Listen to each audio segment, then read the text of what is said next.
Un saludo de Ultratumba, mis Dark Angels. Yo soy Lisa Armendaris y hoy les traigo otro tema en este programa que es Conexión Supernatural.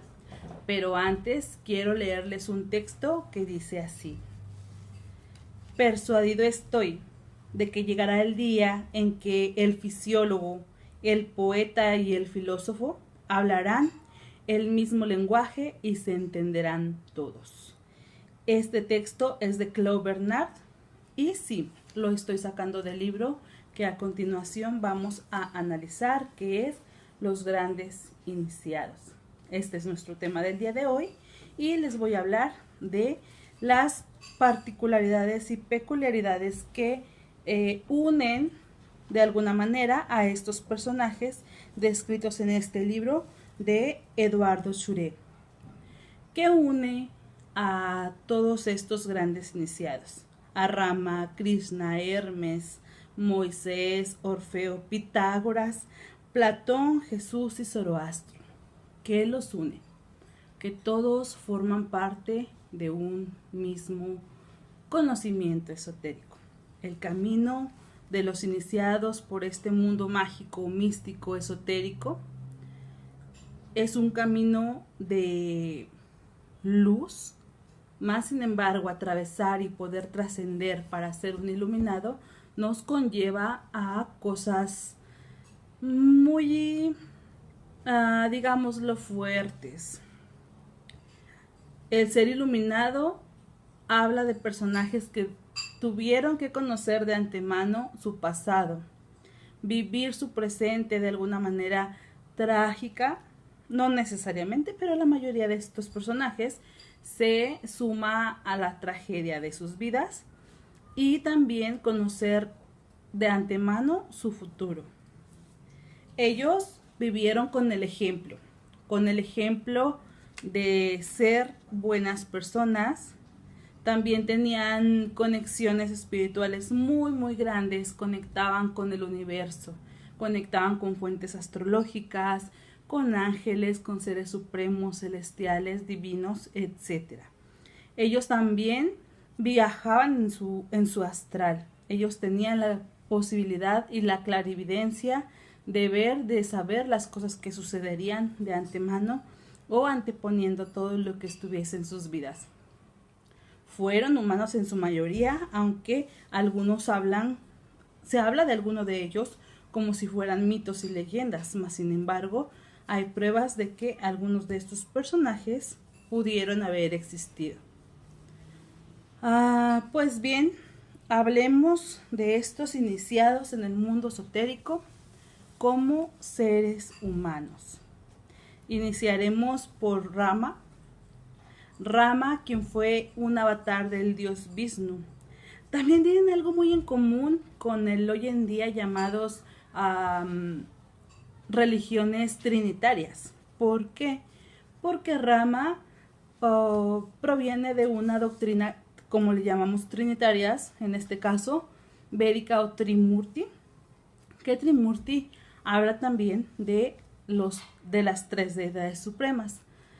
Rama venía del avatar de Vishnu, que a su vez viene de Brahma. Brahma como dios creador o dios supremo en el hinduismo, Vishnu como el preservador de la tierra o de la humanidad y del universo, y Shiva como el destructor de nuestro universo en el fin de todos los tiempos. Entonces estas características de esta personalidad de Rama también nos lleva al adoctrinamiento judeocristiano, que también, si se fijan, nos habla de una santísima Trinidad, que son Padre, Hijo y Espíritu Santo, que vienen a ser también traídos desde tiempos inmemorables, o la gente que no tiene la creencia judeocristiana en su fe o no se basa en la fe, dice que lo plagiaron, que es un simple plagio de libros muy antiguos como lo son los libros védicos. Bien, amigos, Rama como avatar de Vishnu, estamos hablando de 4000 a 5000 años antes de Cristo, bajó como humano sin la condición de divinidad hasta que los reyes o los deidades mayores dijeron, ¿saben qué? Él ya encontró ya está ascendiendo. ¿Por qué? Porque él ya no se sentía complacido con este mundo físico, con este mundo terrenal, y él sabía y descubrió que había algo más allá de la vida terrenal, por lo que los dioses o las deidades decidieron que ya tenían que revelarle su condición como Dios, Rey del universo. Nos está hablando de que Rama fue personificación de la divinidad o del Dios supremo, que en este caso, o creador, que es Brahma, bajando al mundo terrenal, viviendo una vida como un simple mortal. Después tenemos a Krishna. Krishna también es una reencarnación de Vishnu. Sabemos que los dioses o las deidades hinduistas reencarnan o vienen a la tierra en manifestación humana, pero que son también avatares de dioses supremos o de dioses superiores. Krishna llegó a este mundo también en la rectitud. Entonces tenemos una frase que por ahí les quiero leer, que deja Krishna en sus textos, que dice así: siempre que la rectitud decae y aumente la injusticia, yo me manifestaré para la protección de los virtuosos, la destrucción de los viciosos y el restablecimiento de la rectitud, porque yo reencarno de era en era. Nos está hablando de que Krishna en su manifestación humana también vivió y vino a este plano físico a conocer y a vivir lo que los seres humanos experimentamos en este campo físico. Pero, como es bien sabido, estas deidades o avatares que vienen a manifestarse en este campo físico tienen un enfoque más allá de este plano, sino que ellos ya vienen vibrando o ya vienen con la frecuencia energética y espiritual de un ser ascendido, por lo cual en sus momentos tienen que encontrarse a sí mismos para volver a regresar a su origen, como todos estamos en esta vida buscando nuestro origen y nuestro lugar en el mundo y en el universo. Todos somos seres que venimos a este mundo a reencontrarnos y a darnos cuenta de dónde está nuestro origen. Esto de los iniciados, de los temas esotéricos, todos tienen que ver el por qué el ocultismo es la búsqueda de lo que es el mundo espiritual, la contemplación del mundo físico, la conexión de nosotros con el universo, con nosotros en el mundo de los muertos, en el mundo de los espíritus. Entonces, estas personas, estos avatares o estos iniciados vinieron a eso, al mundo, a descubrir como seres vivientes de este plano físico, de esta tierra, que había más allá en el plano espiritual, pero viviendo como un modo totalmente físico, sin el conocimiento de que ellos son entidades supremas. Tenemos también a Hermes Trismegisto. Hermes es un sincretismo del dios egipcio Tut. Así lo visualizan muchísimos escritores y muchísimos filósofos, así como el dios griego Hermes. Este autor o este hombre, muchas personas lo toman como si fuese nada más un mito o una leyenda, mientras que en muchos otros textos se habla de una persona que vivió y que escribió. Describió libros que nos hablaban de energías cuánticas, que escribió las 7 leyes universales, que son ¿cómo les podré ejemplificar? Son para mí, personalmente, la base del camino a seguir en este mundo esotérico. Si tú quieres iniciarte en estos temas del mundo de la gnosis, del mundo esotérico, de la magia, en cualquier tipo de niveles, te recomiendo que inicies primeramente con la filosofía hermética. Y empezando por el libro precisamente de las 7 leyes universales, porque son una base, para mí, en lo personal, una base muy, muy sólida por donde empezar a descubrir el mundo espiritual. Entonces, Hermes no solamente es un sincretismo de un dios, sino un escritor, un filósofo y una personificación y creador de muchas, muchas obras. Entonces, vaya, Hermes es el camino al despertar en estos tiempos. Es el hombre místico por excelencia en este mundo espiritual. Hermes también nos enseña la alquimia. No podemos olvidar que Hermes es el creador del mundo alquímico y que también tiene como unificación con estas dos seres anteriores, eso, que tiene una conexión espiritual muchísimo mayor, una relevancia más grande en el mundo espiritual. Hablemos de Moisés. Moisés está descrito en la Biblia como el liberador del pueblo de Egipto. Moisés fue considerado un profeta instaurador de los mandamientos de Dios judeocristiano, del Dios Yahvé o del Dios Jehová, como le llaman. Pues bien, este hombre fue el portador de las noticias o de las leyes de esta deidad judeocristiana. También, como les decía, fue un profeta. Él sabía lo que sucedería antes de que sucediera. A él también se le dio autoridad para sacar al pueblo de Israel de Egipto. Y así estuvieron por años en el desierto hasta encontrar un lugar donde habitar o donde coexistir entre ellos mismos. En camino de Moisés, para mí es muy importante, ya que a él también se le da un atributo muy especial en la magia, ya que cuando la gente y él y las personas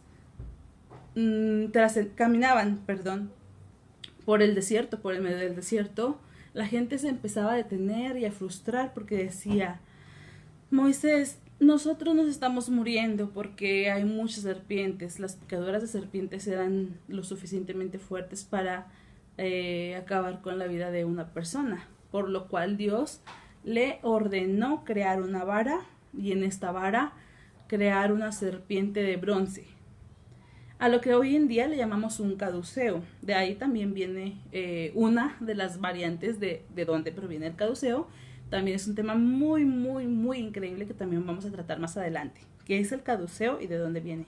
Pues bien, este caduceo, esta serpiente llamada Nehustán, en muchos textos, era la manifestación de Dios en una vara, donde a cualquier persona que le picara una serpiente tocando la vara sería salvada de morir por el veneno de estos animales. Moisés tuvo una gran vida en santidad, aunque también en la Biblia nos habla de que cometió muchos errores y muchas cosas que no quería hacer para esta deidad judeocristiana, que es Yahvé. Pero nos habla de más cosas positivas que hizo que negativas. Y también ese contacto espiritual directamente con esta supremacía, con este ser supremo, Dios. Tenemos a Orfeo, griego. Orfeo, hijo de Apolo y Calíope. Les recomiendo que lean la extensa leyenda o mito sobre Orfeo porque es muy maravilloso. En esta leyenda nos habla de que el mundo que vivimos ahora se mecía en su lira de 7 cuerdas. O sea que el ser humano la humanidad, estaba basada en lo que él tocara en sus cuerdas, en las cuerdas de su lira. Este hombre Orfeo nos habla del amor. Esta historia nos habla del amor que persiste por encima de todo, incluso de la misma muerte.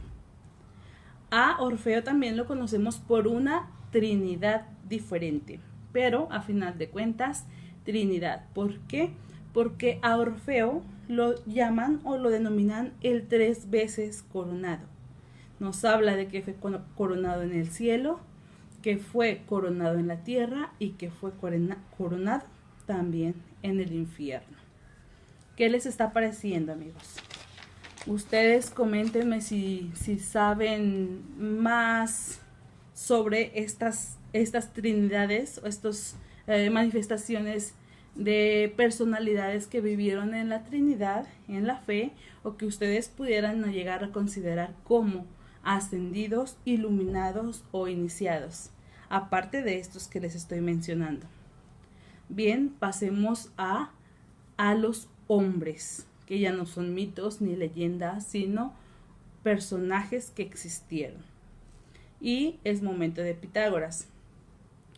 Pitágoras, el filósofo de los números. Él decía que los números son la esencia de todas las cosas, la esencia de la sabiduría, la esencia de la energía en todas sus formas y en todos sus simientes.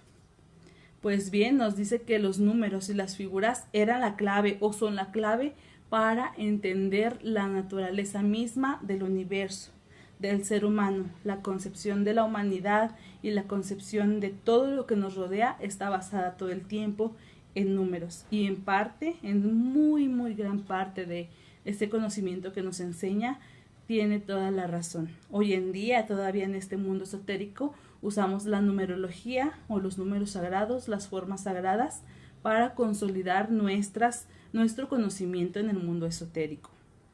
Nos habla del universo y aquí hay una curiosidad también.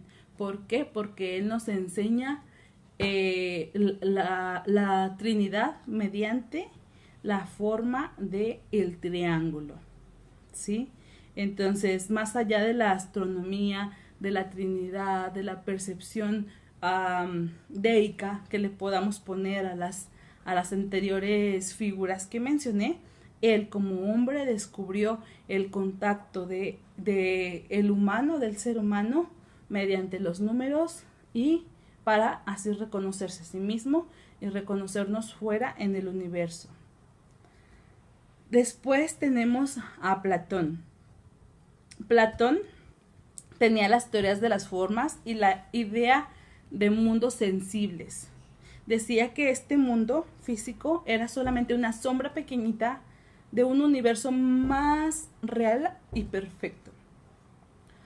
A muchos de nosotros hemos escuchado hablar de la Matrix, o por ejemplo de la látice, que estamos hablando de tiempos más actuales, que se habla de que todos vivimos en un mundo considerado programado o programable. Pues bien, Platón ya tenía la idea de que este mundo físico y ordinario en el que estamos viviendo era solo un espejo o una sombra de algo muchísimo más grande reflejado en este plano físico. Y probablemente tiene razón. ¿Por qué? Porque aún nosotros viviendo en este plano físico no podemos ver más allá de lo que está frente a nuestros ojos. Estamos en momentos de un despertar tan grande y tan inmenso que no sabemos en sí qué nos depara más allá del futuro, qué nos depara más allá de hablar del mundo físico, del mundo terrenal, porque precisamente este mundo solamente es un tanto de lo que es real y de lo que es perfecto. Todos los sentidos no reflejan la realidad ni tampoco permiten ver la realidad. Tenemos sentidos que nos permiten ver lo que está puesto delante de nosotros, pero estos sentidos, el tacto, el gusto, la visión, etcétera, solo nos permiten descubrir lo que hay en este campo físico. Así es que intentemos, como lo estamos haciendo, abrir nuestra percepción hacia el mundo espiritual para poder conocer y descubrir que hay más allá de este mundo físico. Vamos a hablar antecediendo a Jesús de Nazaret, que ya todo el mundo, porque vivimos en un país latinoamericano, conocemos sobre él.